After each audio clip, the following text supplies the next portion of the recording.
Everyone in the auction house dismissed the broken German Shepherd, but one man saw what nobody else could, a soul worth saving.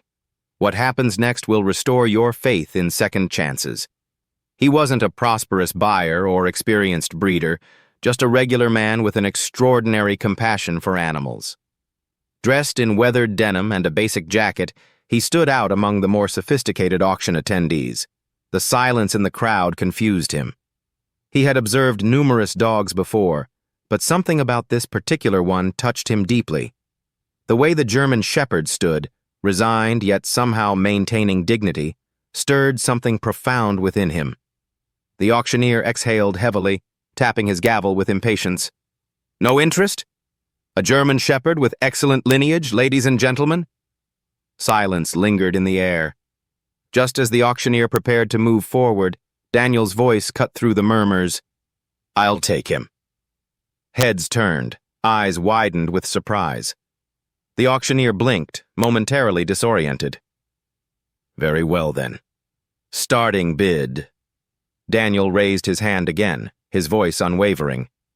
"I'll pay whatever the price is." A wave of whispers spread through the audience. Some laughed quietly, shaking their heads at the seemingly foolish young man. Others scoffed, wondering why anyone would bother with a dog nobody wanted. But Daniel remained indifferent to their reactions.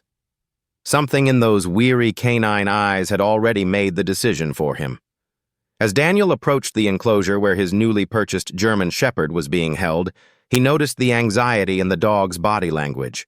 The animal's ears were flattened against his head, his posture stiff, and his eyes, though intelligent, were filled with something Daniel recognized immediately. Fear. This wasn't just an unwanted dog. This was a dog that had experienced suffering. Kneeling down outside the kennel, Daniel spoke gently. "Hey, buddy. You're safe now."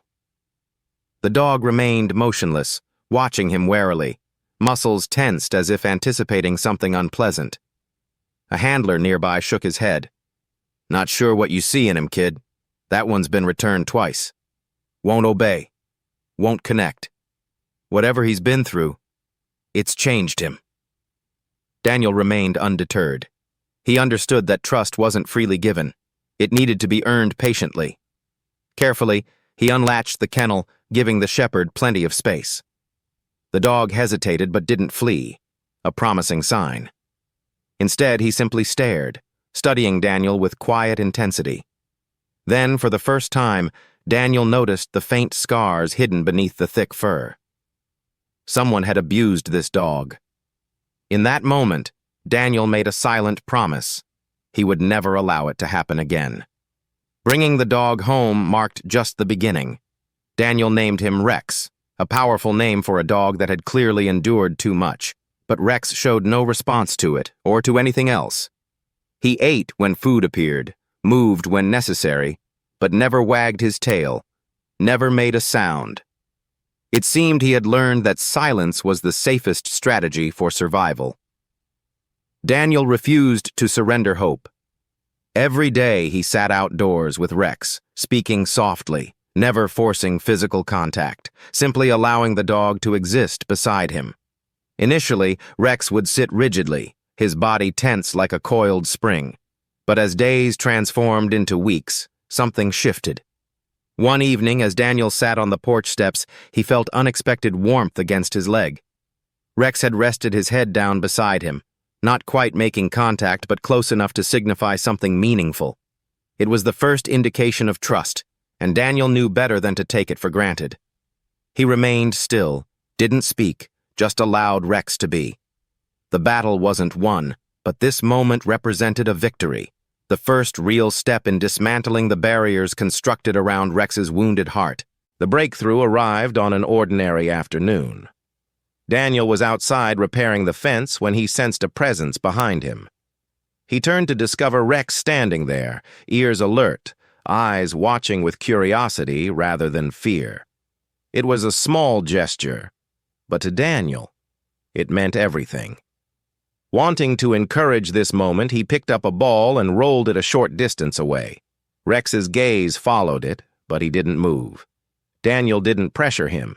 Instead, he tried again the next day and the day after, until finally, after a week, Rex cautiously stepped forward, sniffed the ball, and somewhat uncertainly nudged it with his nose. Daniel's heart swelled with joy. It was the first time Rex had shown interest in anything beyond mere existence. That night, when Daniel settled on the porch, he experienced something unexpected. Rex lay beside him, pressing his body gently against Daniel's leg. For the first time, Daniel felt Rex's trust extend beyond silence, and for the first time, Rex experienced what it meant to feel safe. This wasn't merely about teaching a dog to play. It was about demonstrating that the world didn't have to be a cruel place. From that night onward, something transformed between Daniel and Rex. The once frightened dog began following him around the property, observing his every movement with cautious curiosity. Daniel never forced him into anything, allowing Rex to set the pace, and gradually, Rex did exactly that. One morning, as Daniel filled the water trough, he tossed the ball again, more from habit than expectation. But this time, Rex didn't just observe. He trotted over, picked it up in his mouth, and brought it back. Daniel froze, barely breathing before reaching out to take it. "Good boy," he whispered, his voice thick with emotion. Rex's tail gave a tiny wag. That was all it took. Day by day, Rex came alive. He ran alongside Daniel on morning jogs, barked excitedly when he saw the leash, and even began nudging Daniel's hand for attention. The physical scars on his body would never disappear, but the emotional wounds were healing. One evening, as Daniel sat on the porch, Rex climbed up beside him and placed his head on his lap. It was a moment of complete trust, a silent promise that regardless of circumstances, they had each other, and neither would ever be alone again. As Rex grew more comfortable, Daniel noticed something remarkable. The dog wasn't just healing, he was revealing his talents. One afternoon, while fixing the fence, Daniel absent-mindedly gave a command he'd used with his previous dog: "Stay." To his astonishment, Rex obeyed immediately. Intrigued, Daniel tested further. "Sit."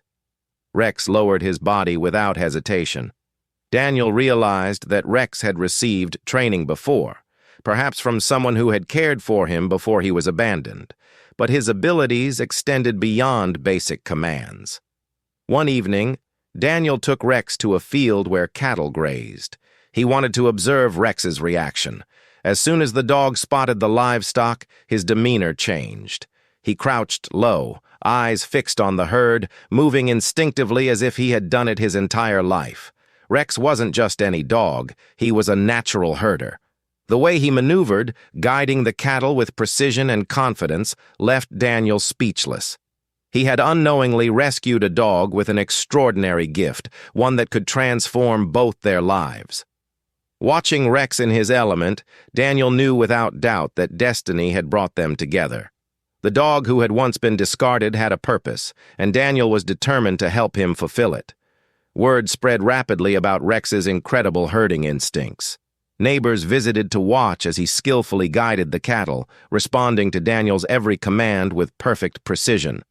Ranchers who had once viewed Rex as nothing more than a reject now marveled at his ability. Some even offered to purchase him, but Daniel declined. This dog was more than just skilled, he was family.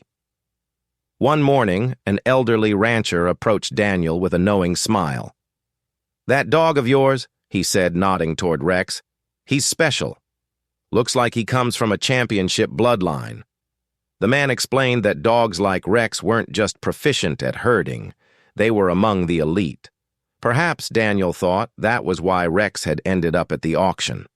Maybe someone had discarded him because they failed to recognize his worth. But now, standing in the field with Rex at his side, Daniel understood the truth. This wasn't just a rescue story. It was a second chance for both of them. With a hand on Rex's head, he whispered, "You were never broken, buddy. They just didn't know your value." And as the sun descended over the horizon, Rex stood tall, finally where he belonged.